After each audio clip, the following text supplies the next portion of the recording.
নমস্কার বন্ধুরা, welcome to বিজিস kitchen creation. সবাইকে স্বাগত। আজ আপনাদের সাথে একটি মজাদার পরোটা রেসিপি শেয়ার করতেছি। আর সেই পরোটা খেতে অসাধারণ। আর এই পরোটার মধ্যে রয়েছে একটি খুব সুন্দর পুর, মানে পুর ভরা পরোটাটা আপনারা যে কোনো তরকারি দিয়ে খেতে পারেন। তো আমার তো বাড়িতে তরকারি ছিল না, আমি সেই জন্য টক দই দিয়েই খেয়ে নিয়েছি। যে কোনো জিনিস, টক দই, আচার দিয়ে হেভি। দেখতেই পাচ্ছেন একদম পুরো ভালো করে স্প্রেড করা আছে পুরো পরোটাটার মধ্যে। কিসের পুর সেটা তো যখন আপনারা রান্না করে নিয়ে যাব তখন আপনারা দেখতে পারবেন কিসের পুর। চট করে এইভাবে একটা পরোটা বানিয়ে ফেলুন আর খেতে অসাধারণ। গরম গরম সার্ভ করে দিন দই, আচার, তরকারি, চিকেন, যা খুশি দিয়ে। তো প্রথমে আমি এখানে নিয়ে নিচ্ছি ময়দাতে আমি স্বাদ অনুসারে অল্প একটু নুন আর চিনি দিয়ে নেব, আর সামান্য একটু সাদা তেল।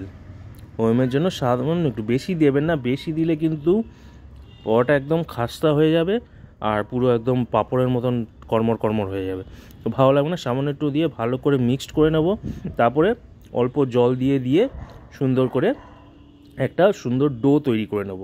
আর এই ডোটাকে কিন্তু কম করে হলেও 2 ঘন্টা রেস্ট দিতে হবে, তাহলে একটা খুব সুন্দর নরম একদম মজাদার পরোটা আপনি পাবেন।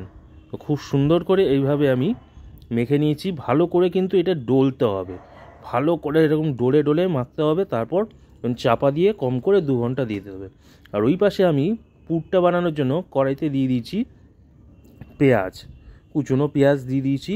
আপনারা কুচনো না হলে স্লাইসও দিয়ে দিতে পারেন, যেরকম খুশি। আমার কাছে কুচনো ছিল, আমি কুচনো পেঁয়াজই দিয়ে নিয়েছি। এবার এটাকে ভালো করে আমি ভাজা করে নেব। ভাজা বলতে সেদ্ধ করে নেব, যাতে কাঁচা গন্ধটা না থাকে। তারপরে আমি এখানে অ্যাড করে দেবো আদা রসুন পেস্ট। ওই 1 চামচ মতন দিলেই হয়ে যাবে। আর আমি এখানে পেঁয়াজ মোটামুটি ওই 2 খান নিয়েছি বড় দেখে। এবার এই আদা বাটা আর রসুন বাটাটাকে ভালো করে নাড়াচাড়া করব যতক্ষণ এই কাঁচা গন্ধটা না চলে যায়। যখনই দেখবেন কাঁচা গন্ধটা চলে গেছে, 3-4টে ছোটো টমেটো কুচি করে দিয়ে দেবেন। কুচি করে দিয়ে উপরে একটু নুন ছড়িয়ে দেবেন, যাতে টমেটোটা তাড়াতাড়ি দেখবেন সেদ্ধ হয়ে যাবে। সেদ্ধ হয়ে গেলে দেখবেন টমেটোর যে ছিলকাটা আছে সেটা অটোমেটিক উঠে আসবে। তো পারলে সেই ছিলকাটা হাত দিয়ে ফেলে দেবেন, নাহলে কোনো অসুবিধা নেই। তারপর ভালো করে যতক্ষণ না টমেটোটা সেদ্ধ হচ্ছে ততক্ষণ কিন্তু ভালো করে এটাকে নাড়াচাড়া করতে হবে, কারণ টমেটোর কাঁচা গন্ধটা থাকলে কিন্তু রান্নাটা 12টা 5 হয়ে যেতে পারে। সেই জন্য যতক্ষণ না টমেটোটা সেদ্ধ হবে ততক্ষণ আপনাকে ভালো করে রান্নাটা করে নিতে হবে। দেখতেই পাচ্ছেন টমেটো সেদ্ধ হয়ে গলে গেছে। এবার একটু সামান্য মশলা দিয়ে দেবো, হলুদ, একটু জিরে গুঁড়ো, একটু লঙ্কার গুঁড়ো, আর একটু কালারের জন্য দিয়ে দেবো কাশ্মীরি লাল মির্চ। এই মশলাগুলো দিয়ে ভালো করে কিন্তু এবার কষাবো। ভালো করে কষিয়ে যতক্ষণ না এই তেল বেরিয়ে আসছে মশলা দিয়ে, ততক্ষণ কিন্তু আমি ভালো করে কষিয়ে নেব। আর গ্যাসের ফ্লেম কিন্তু অতি অবশ্য এই সময় একদম লোতে রাখবেন। হাইতে রাখলে কিন্তু সর্বনাশ হয়ে যেতে পারে, একদম জ্বলে পুড়ে ছাই হয়ে যেতে পারে।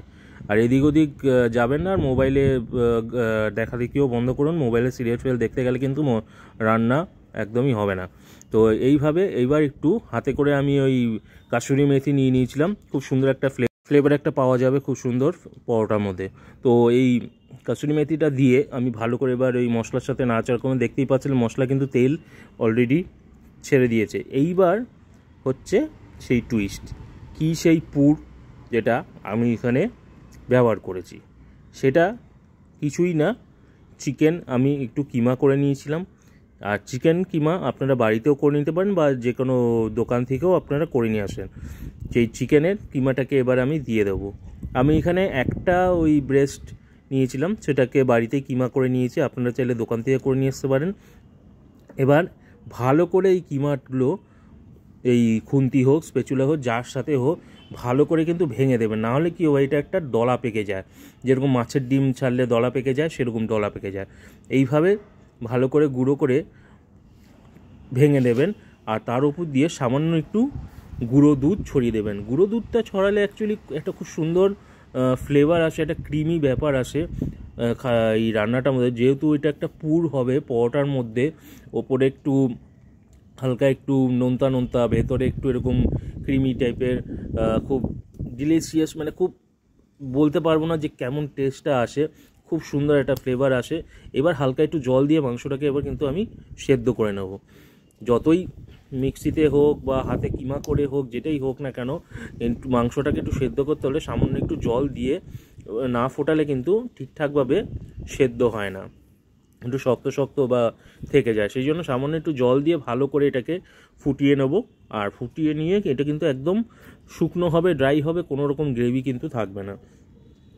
এবার খুব সুন্দরভাবে এবার হাই ফ্লেমে এটাকে রান্নাটা হবে, বেশিক্ষণ না, ওই ধরে নিন 2 থেকে 3 মিনিট যথেষ্ট। 2 থেকে 3 মিনিট হাই ফ্লেমে এবার কিন্তু আমি এটাকে কষাবো।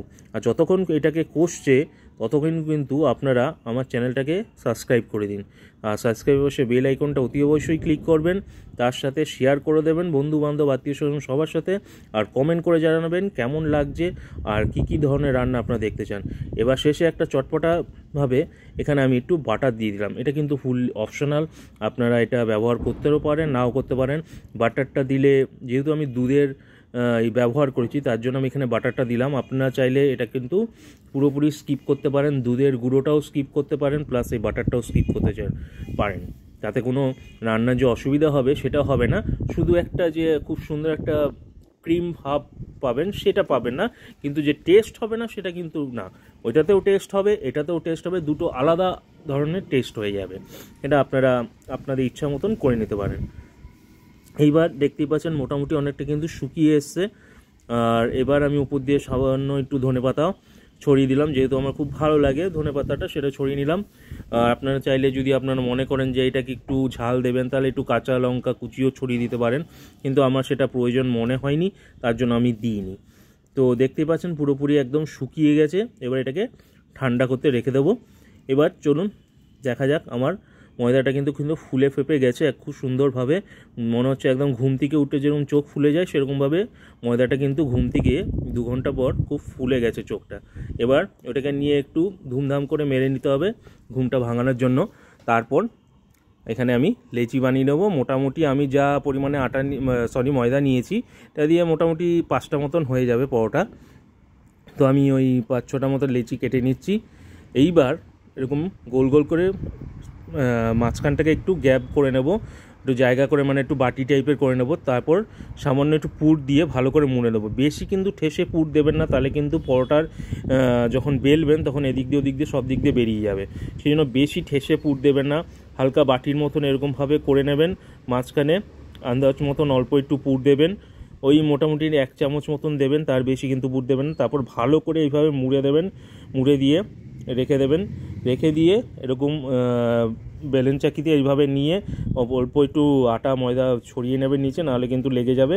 বা আলতো হাতে এরকম চেপে দিয়ে আলতো হাতে এটাকে চেপে চেপে করবেন। একদম রুটি বেলার সময় যেরকম একটু চেপে চেপে করা হয় সেরকম কিন্তু করবেন না, আলতো হাতে করবেন, না হলে কিন্তু যে পুরটা আছে যেখান দিয়ে খুশি বেরিয়ে যেতে পারে।